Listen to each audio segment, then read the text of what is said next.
গাইছ মানে এটা ইনষ্টাগ্ৰামত ভাইৰেল হৈছে ভাইৰেল হৈ থকা ভাইৰেল হৈছে মেগী ভাইৰেল হোৱা বস্তুটো এতিয়া বনাম ব্লগ গাইছ মই কেৰাহী চেৰাহী বহাই দিছোঁ ৰিফাইন দিছোঁ মেগী আনিছোঁ আৰু বেলেগ বেলেগ বস্তু আছে আপোনালোকক দেখি আছোঁ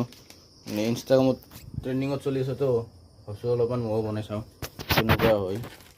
কেনেকুৱা লাগে গাইছ মই মেগী দিলোঁ এটা মানুহ না বেছি নালাগে মেগী অলপ অলপ জুইটো কমাই দিওঁ এইবিলাক ধুনীয়াকৈ ভাজিব লাগিব ৰঙা কৰি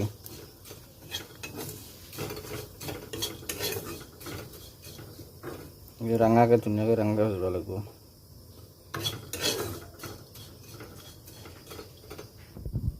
মেগীটো ভাজা হ'ল ৰঙা কৰি ভাজিছোঁ কি ধুনীয়া ৰঙা আহিছে আৰু গেছ হৈছে না কি ধুনীয়া ৰঙা আহিছে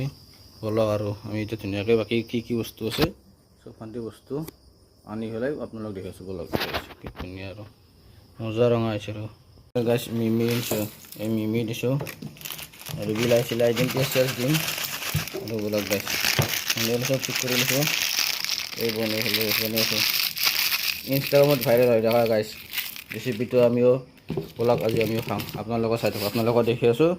আপোনালোক চাই যাওক কেনেকৈ কি কৰিম এই ৰেচিপিটো গাইছ ফাইনেলি ৰেচিপিটো ছাকচেছ হৈ গ'ল বনাই দিলোঁ গাইছ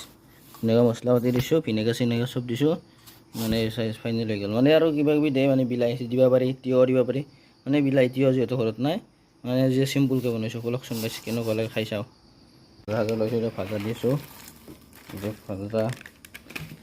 ভাজা আনিছোঁ দুই পেকেট আৰু আপোনাক কি বুলি কয়